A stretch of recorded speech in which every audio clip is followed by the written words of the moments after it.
What's going on, everybody? It's EricRayweather back here helping you take your game to the next level. And today I am back on the defensive side of the ball with another great blitz for you guys. A couple ways to set this up. We can get one guy free up the B gap. We can get two guys free.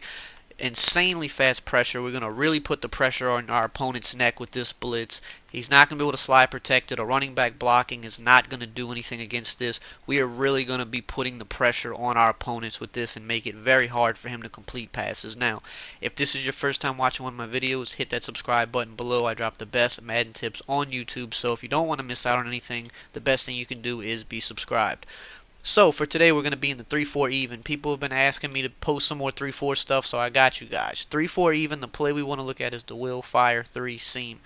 Now you want your fastest guy where Bruce Irving is right here. This left middle linebacker that's on the blitz. You want your fastest guy right there. Now the first more basic setup for this is very simple. We just want to base a line. We want to show blitz. We want to crash our defensive line up or to the outside. And then we want to bluff blitz this yellow middle linebacker right here. We want to bluff blitz him, and we want his angle going to the left. You see, if we move him a little bit, his angle is to the right. We want his angle going into that left A gap right there. And that's just if in case they block a running back, it's going to make it harder for him to pick up our blitzer. Now that's it. Just base a line, show blitz, crash the defensive line out, and then just bluff blitz that middle linebacker and make sure he's going towards the left. That's it. And then we can just use the free safety. Now I'm going to show you. This is just standard. You can see screaming up the B gap here is Bruce Irving. Very quick pressure. You know, B gap blitzes are going to be faster than the cornerback blitzes you see most people running. So most people aren't going to be prepared for this because they're used to the nickel blitz, the cornerback blitzes. So coming up the B gap, we're giving them even less time to make a choice on offense. They have to make a very quick read. So again, it's base a line, show blitz, crash the defensive line up, and then we want to bluff blitz that middle linebacker and just kind of have him going towards the left a little bit. That's it. And again, as you're going to see, Bruce Irving screaming in. Everything is pretty much immediately covered. Absolutely amazing. Now, if they block a running back, more times than not, this is going to come in versus a blocked running back. Every once in a while, the line might actually shift right and pick it up, but more times than not, even with a blocked running back, as you can see here, I'm going to block him, this is still going to come in versus a blocked running back, so that is not going to do anything versus this. Another thing people might be thinking is, what if you slide protect down, you pinch the offensive line, which is it's a very good question. Now, if I can get this guy to stop moving around here, I hate how they do that in practice mode.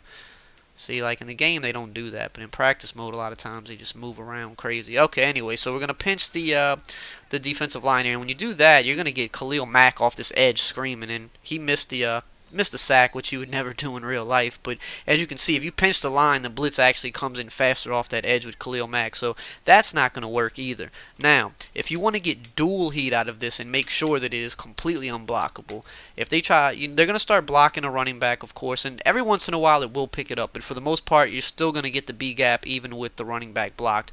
But to ensure that you always get heat, you can do the same setup, but now you can blitz your outside linebacker on the right, which is going to be Malcolm Smith over here. Now we are blitzing 6. When I do that, I tend to take the strong safety and maybe drop him in a yellow or a purple or something like that.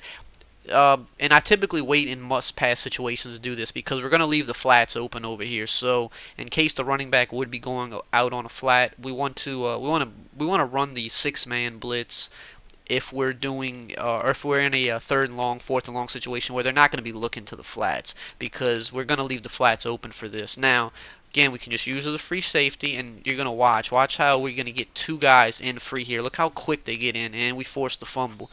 This is screaming. It does not matter.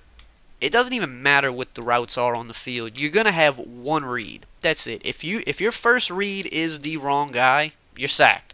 Every single time. You have to be looking at the right guy off rip or you're getting sacked. There's just no way. Like we say, the flats are open there. Not going to deny that. The flats are open, but that's why when we run the dual pressure, we want to wait for a situation where they need to pick up 7, 8, 10 yards or something like that because we we're going to leave the flats open there. I mean, yeah, we can put him in a hard flat to take this away, but then the tight end could streak up the field, and we don't want that to happen. So when we run this pressure, we're going to leave the flats exposed, but we're only going to run this pressure when it is a situation where they need a lot of yards. Now I'm going to run the dual pressure, and I'm going to block the running back here, just to show you, of course. We're still getting one person in if the running back blocks this way. So you can't block this with a running back. You can't slide protect it, and it's coming in extremely fast. So this is something you definitely want to implement into your defense because you're going to get a ton of stops, a ton of sacks, a ton of strip fumbles with this. And also, with any blitz, be sure to mix in coverage plays just because we want to throw them off. You know, we can run a standard Tampa 2, and we can set it up to look the same. We can baseline press. We can set this guy up here. We would probably user this guy in this case because we don't want to user a deep free safety. So we would user one of these linebackers, of course. We can just kind of hide on this guy and then user him. You can do the same thing with a cover 3 sky. We want to mix it up. And if we're running coverage defense, we can even drop one of these defensive linemen back, like in a spy or something like that. We can drop 8 people back. So they're used to the blitz coming. They might have the running back blocked, and now we'll have 8 guys in coverage versus 4 receivers, and that gives us a great opportunity to lurk around and just, you know, try to take something away. So, and we're still going to get pretty good block shed with this defense as well because of the angles of this where Khalil Mack is. He gets a pretty good block shed because of the angle that he takes. So be sure to mix in coverage plays with this as well so that you can really keep your opponent off guard. Definitely put this in your game plan. You will get a ton of more stops with this. If you enjoyed this video, just drop a like, comment, subscribe, and I will see you guys next time.